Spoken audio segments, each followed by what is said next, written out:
Hello everyone, it's Shel from Paper Octio Studio.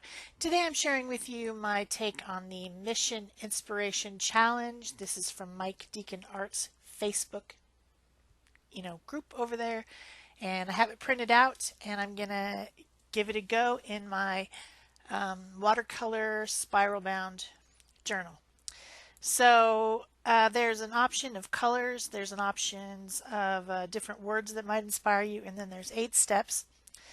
I chose to be inspired by the colors this time. I'm going to use the green, orange, purple color combination and also the words blossom and showers, which to me means, flowers. Flowers in spring. It's going to be a springy, a springy page. Yeah.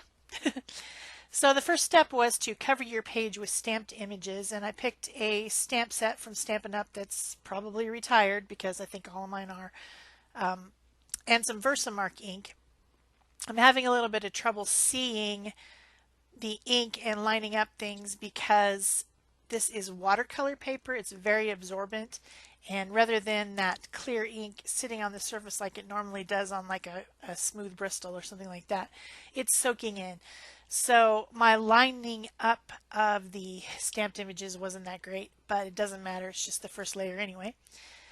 The second step was to add a thin layer of color, and what I was doing with the Versamark was doing this technique where it leaves oily spots on the paper, and then when you go over it with a chalky substance like these pan pastels, the area where the Versamark ink is picks up and attracts that color and makes it darker, and that's when you start to see the stamped images. So you couldn't see them up to that point.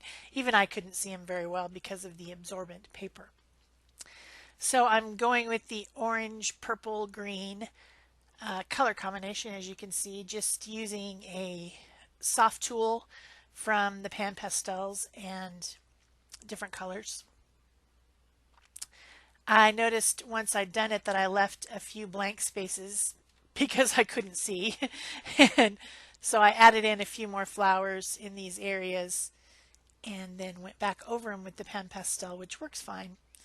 My poor Versamark ink pad is gray, and then I just put a big flower splot on it because when I stamped the first time, then I went back to re-ink my stamp. I didn't clean it off in between, and some of the chalky stuff from the pastel picked up onto my stamp and then got onto my ink pad. But it looks so bad already, who really cares? So the next thing I did, I just kind of wanted to seal in some of the pastel because I know that it's you can feel it. And so I just did a quick brayer with some white gesso, some cheap white acrylic gesso over the top of it. It still shows up, but it kind of seals in with some acrylic that layer. The next thing was to add add texture with fabric fragments.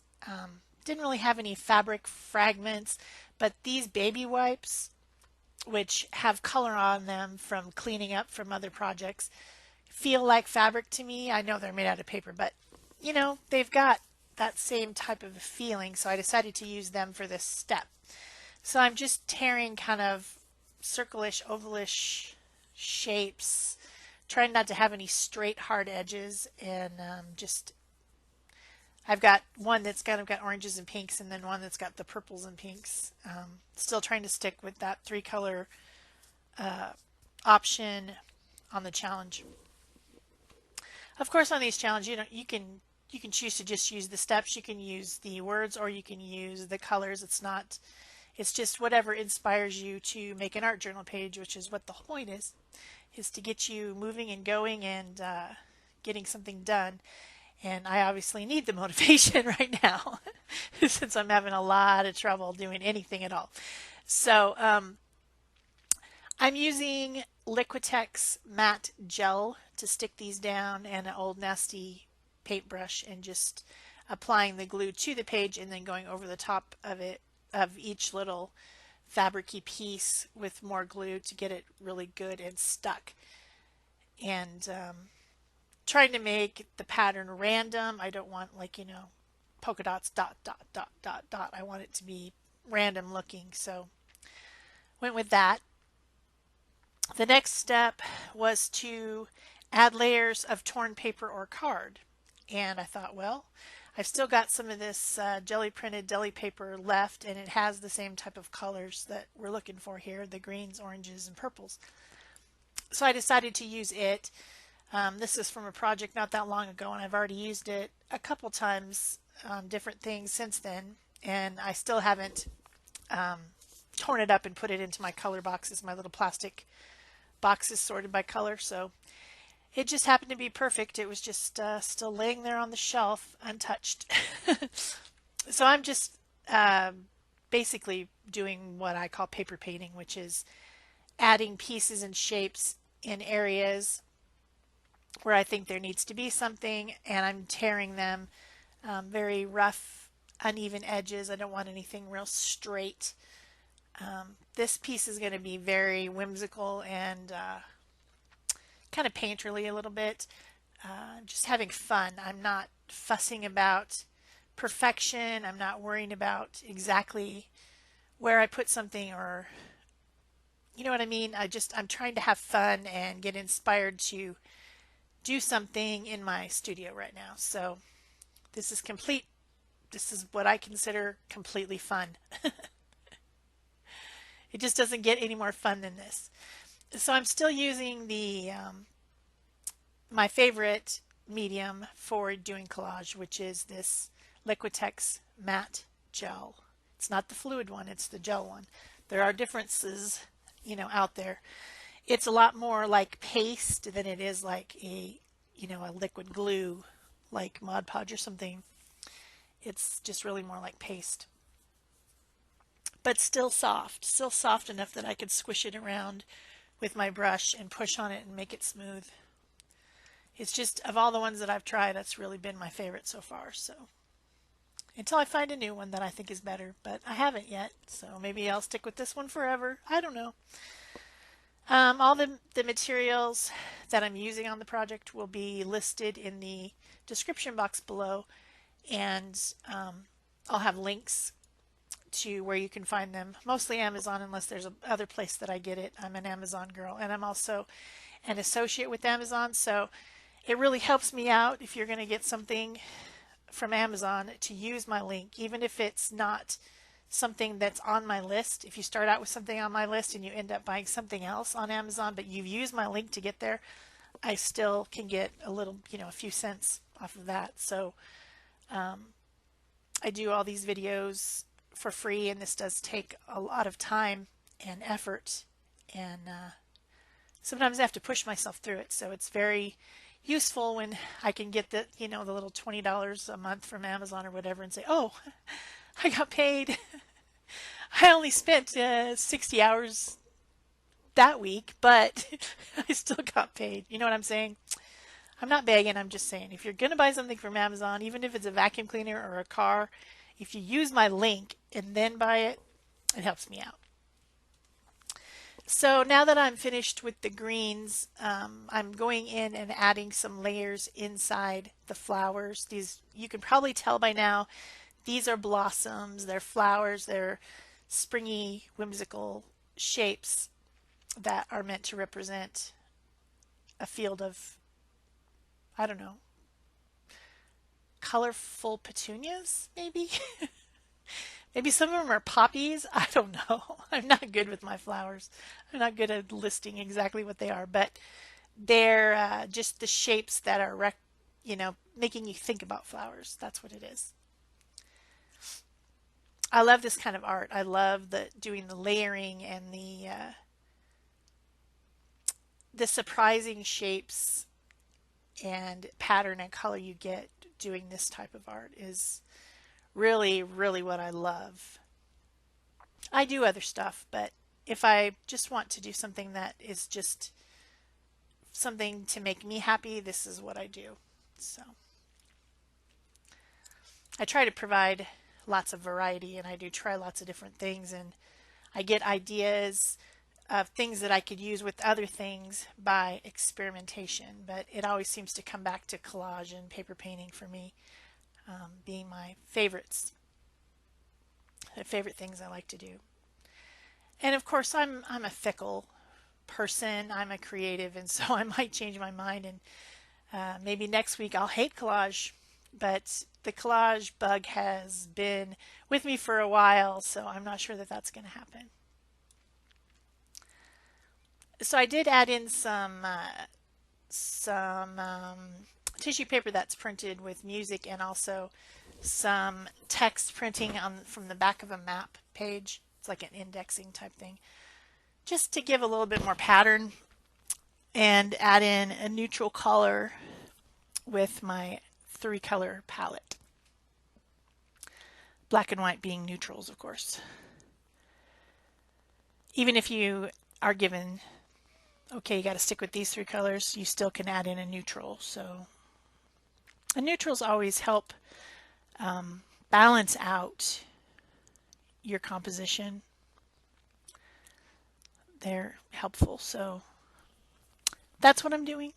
Adding some little petals and things over my whimsical flower shapes. And then I gotta clean up that mess. I have a really, really, really big mess in my studio. The floor is completely covered with papers, and it's just a mess. And that might be one of the reasons that I don't want to work right now, because I really should take, a day and just clean all that up, and I don't want to. I just don't want to. I just don't wanna. Okay, so the next step was to glue or paint a focal image. Well, I've already pretty much made my focal image using the other steps, and so I decided to take the word paint and use that in this step to kind of make my focal images stand out a little bit more from the background. And all I'm doing is just what I call an exclusion technique, where I'm kind of painting out the background in order to make the foreground stand forward. But I'm not completely painting it out. I'm just adding a color, and it's what it is thinned gesso. I've added a little bit of water to the gesso so that those background colors are still coming through. Some of the background pattern from the stamping still coming through. You can still see it. It's not completely covered, but it's just helping to let those flower images be the focal thing, the thing that you see when you look at the page. You don't look at the page and say, oh, wow, there's some stamping on there. It's not what happens. Your eye is drawn directly to the flowers, and your brain processes those random colors and shapes into flowers. At least that's what should happen. That's what I'm trying to make happen. If you see something else, that's fine. I am absolutely not going to judge you for your creativity. If you see a wild bear on my page, hey, then there's a wild bear. That's how art works. But I think you probably see flowers. Probably most people see flowers. You can let me know in the comments below if you see something else. I'd be interested to know what it was, because I didn't see it. So the next step is to make marks with your fingers. Yay, finger painting. I decided to add some additional little flowery shapes that are smaller than the major images there, using just different shaped dots by using my fingers. And I'm just using some Dylusions purple paint. I think it's called purple grape. I don't know. Grapes aren't really that color at all. They're not that purple. At least none that I've ever seen. They're either kind of reddish or really dark purple or green, but who knows? Maybe there's a grape out there that's that color. So then with the gesso, I just went in and added some little dots. The purple dots were like screaming at me. They were like, ah, see us, see us. And I wanted you to see the other shapes first. So I went ahead and added the white to just kind of calm them down. And then I added some little white dots in the centers of my other flowers as well. This is always fun. Making marks with your fingers is fun, fun, fun. So then the next thing was to add a quote or phrase or title. And I just decided to write in my own handwriting yeah, I made a mistake and I fixed it later and I didn't show it on the camera, but you know that saying, April showers brings May flowers. April showers brings May flowers, right? I put after the April showers, frolic in May flowers. Just kind of, you know, changing it a little bit but making it the same. Except for, of course, I wrote the wrong word at the end, but then I fixed it. Don't notice that. Don't notice. It's not there. You don't see it. Okay? You don't see it. I did not even notice it until after I'd already taken photographs, and then I was looking at the photographs, uploading them to add to the video, and realized that the word was wrong. So I had to fix it after the fact and retake the pictures. So the last step was to add doodles, scribbles, or Zentangles, and I decided to take this opportunity to do pen work. So I'm starting with purple. These are my medium tipped Posca pens that come in a set of 15. They'll be linked below, multiple colors.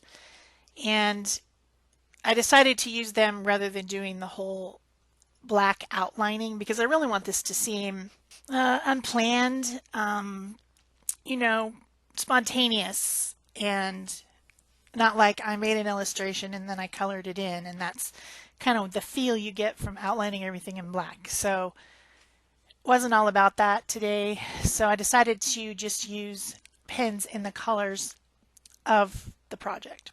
So I've got my purple, I've got my green, I'm going to come in with an orange, all from that same set of Posca pens with the medium tips. And my lines are sketchy and messy and quick. I'm not like, you know, sitting there making sure that every little thing is outlined perfectly. That's not what I'm going for at all. Really want a very whimsical piece. Fun and just splashes of color. I hope I'm making myself understood. One never knows if one is understood or not, but you can kind of see from the piece what I mean, especially when the close-ups come at the end. If you're enjoying this video, please remember to give me a thumbs up, you know, leave me a comment so that I know you were here, and subscribe if you haven't, and turn on the notifications, you know, that way you'll know that I've made a video, and they're supposed to be every other day. Hopefully that will continue. So then with my white pen at the end, I decided to just add some scribbles and doodles, adding a little bit of pattern into the inside cups of those flowers. And of course, white's a neutral, so I'm allowed. Try not to break the rules too much, but I am kind of a rule breaker by nature, at least in art. So I've got some scallop shapes, some lines, some dots, things like that, just to make it more interesting, to add a little bit of visual texture to the project, you know, like you do. Went back in with my green after I had added the white. I decided that some of it was a little too white, so I went back into the insides of those flowers and added the green back in. So I hope you've enjoyed this page, and I think that's it for me. I just put April MI for Mission Inspiration down at the bottom so that I would know what it was. And in the future, I should put 17 on there too. So thanks for watching. That's it for me. Bye-bye.